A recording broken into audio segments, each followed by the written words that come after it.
Decorate యోర్సెల్ఫ్, నిన్ను నువ్వు అలంకరించుకోవా అని గుర్తించిన ఈ జాతి రాముడు కోరలే, మాకు రాముడు కావాలని గుళ్ళు కట్టారు ఆయనకి. జ్ఞాపకం పెట్టుకోండి బంధువులారా,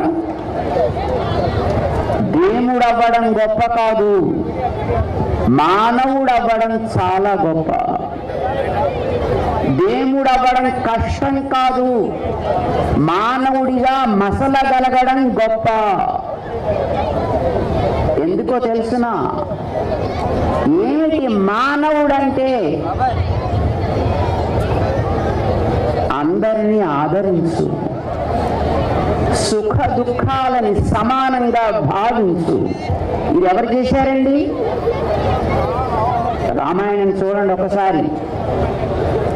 ఒక ఆటవికుడు, ఒక బోయత, ఒక మనిషి, ఒక ఋషి, ఒక పక్షి, ఒక గుర్రం, ఒక చెట్టు, నీరు, రాక్షసుడు, కోతి, ఉడత తేడా లేకుండా అందరూ ప్రేమించేటట్టున్నాడు ఆయన.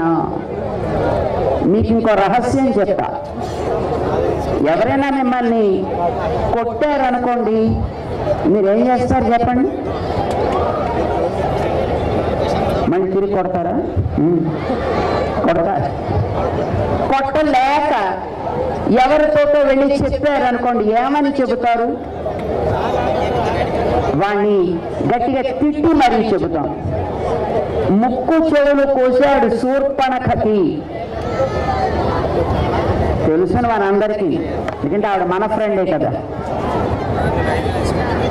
ముక్కు చెవులు కోయించుకున్న శూర్పణఖ తన అన్నల దగ్గరికి వెళ్ళింది కంప్లైంట్ చేద్దామని.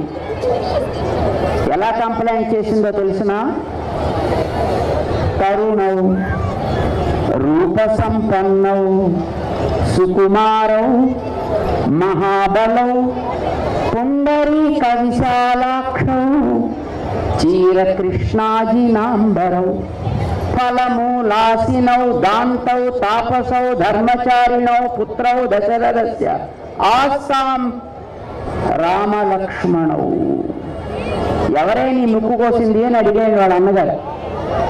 ఎందుకంటే ఆవిడ ముక్కు కోస్తే ఇదివరకు రోడ్లు వేయడానికి రోడ్డు పక్కన మంట పెట్టి తారు డబ్బాలకి కన్నం పెట్టేవారు, అందులోంచి తారు కారుతూ ఉండేది. ఆవిడ ముక్కులోంచి చెవుల్లోంచి అట్లా కారుతోంది. ఇలా కార్చుకుంటూ వెళ్ళింది వాళ్ళ అన్నల దగ్గరికి. ఆవిడ ఎవడు కోసాడే నీకు అని అడిగితే, అన్న ఏం బాగున్నారో తెలుసునా, ముక్కాడు కోసాడంటే నిజంగా అసలు వాళ్ళ రూపం అన్నా భలే బాగుందా, కోసింది ఎవరో చెప్పవే అంటే ఎంతెంత కళ్ళున్నాయి అబ్బా వాళ్ళకి.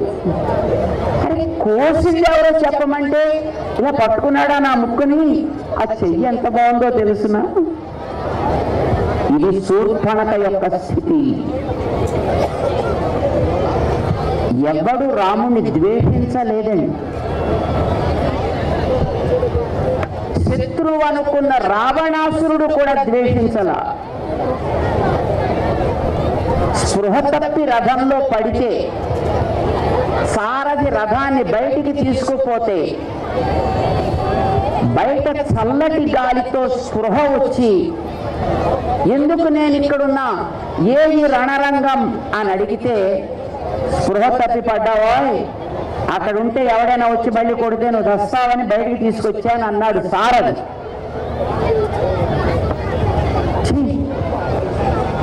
ఎంత బాగా రాముడు యుద్ధం చేస్తున్నాడు.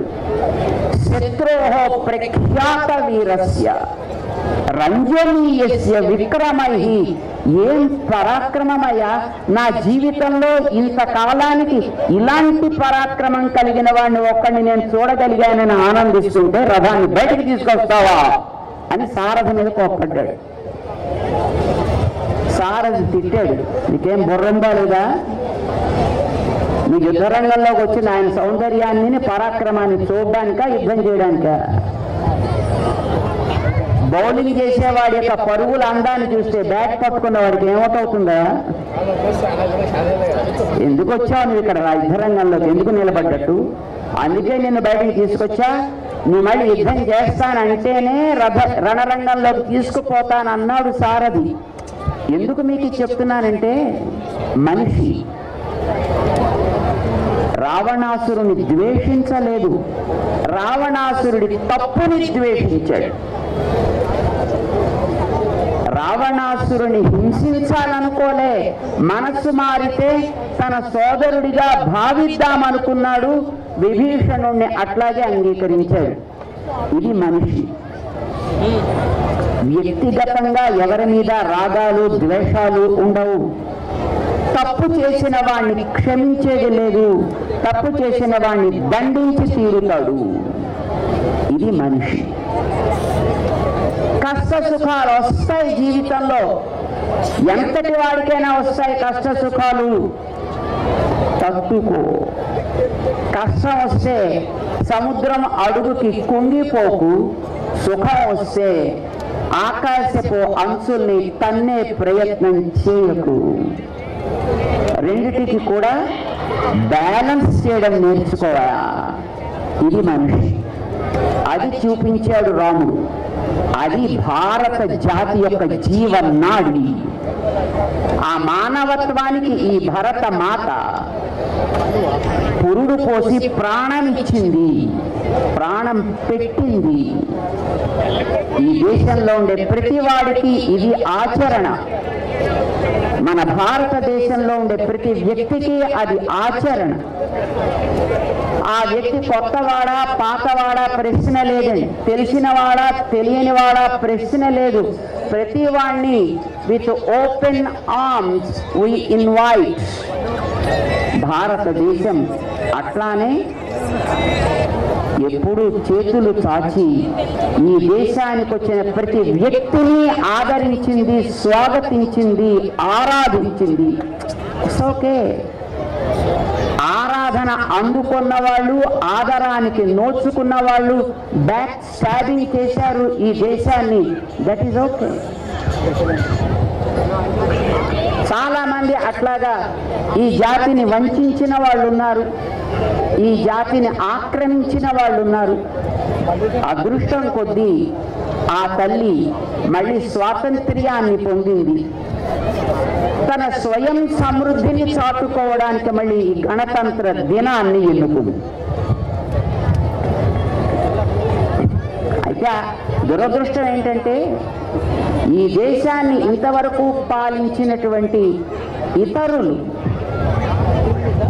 ఈ దేశానికి ఈ జాతికి పట్టిన కళంకాన్ని తొలగించలేకపోయారు. రాజ్యాంగం ఒకటి స్వతంత్రంగా ఏర్పడ్డది, కానీ దురదృష్టం ఏంటంటే అలాంటి రాజ్యాంగాల్లోనే కొన్ని ఇంట్రూజన్స్ చోటు చేసుకున్నాయి. వాటిని మళ్ళీ గుర్తించి తొలగించేటటువంటి ఒక చిత్తశుద్ధి సంకల్పము కలిగినటువంటి మన కేంద్ర ప్రభుత్వం మళ్ళీ ఆ వజ్ర సంకల్పంతో అడుగుపెట్టే కాలం ఈ కాలం. దానికి ప్రతీకగానే రాముడి లాంటి ఆచరణ, రాముడి లాంటి ప్రేమ, ఆ ప్రేమ రుచి ఈ మట్టికుండే రుచి. అది ఆ ఆచరణ శత్రువైనా బాగుపడాలనుకుంటే స్వీకరిస్తా.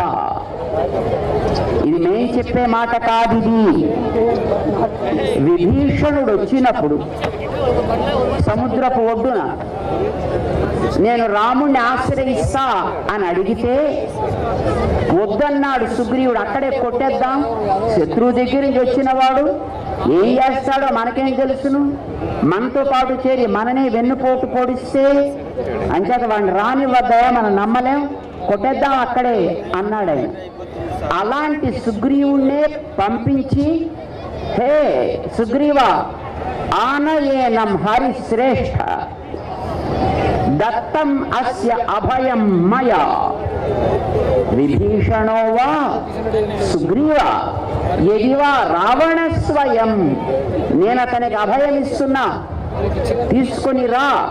వాడు అక్కడి దాకా వెళ్ళాక సారీ సార్ మన విభీషణుడు అని అనుకున్నాం, కానీ కాదు రావణాసురుడే వచ్చాడండి అని మళ్ళీ వెనక్కి తిరిగి వచ్చేవు. Don't come like that. ఒకవేళ రావణాసురుడే వస్తే మనకేం అబ్జెక్షనాయా? తీసుకునిరా. మన తమ్ముళ్లలో మరొక తమ్ముడుగా నేను భావిస్తా, అతనికి నేను అభయం ఇస్తా. ఏం భయం అక్కర్లేదు, సందేహం అక్కర్లేదు, పోయి తీసుకునిరా. This is the man, this is భారత ఆత్మ. మన భారతాన్ని తల్లిగా ఎందుకు భావిస్తామంటే ఇందుకే. ఈ లక్షణాన్ని ఈ జాతిలో ఉండే ప్రతి వ్యక్తికి ఇచ్చింది ఈ భారత మాత. ఆ ప్రేమనిచ్చింది, ఆ సంస్కారాన్ని ఇచ్చింది, ఆ సదాచారాన్ని ఇచ్చింది. దానికి ఉదాహరణగా రాముణ్ణి నిలబెట్టింది. నీకేదో ఒక మోడల్ అంటూ ఉండకపోతే నువ్వు ప్రాక్టీస్ చేయలేవు కదా. ఎందుకంటే మనం అందరం అనుకరణ జీవులం. ఎవరో ఒకటి చేస్తే we can imitate that, we can follow that, we can practice it.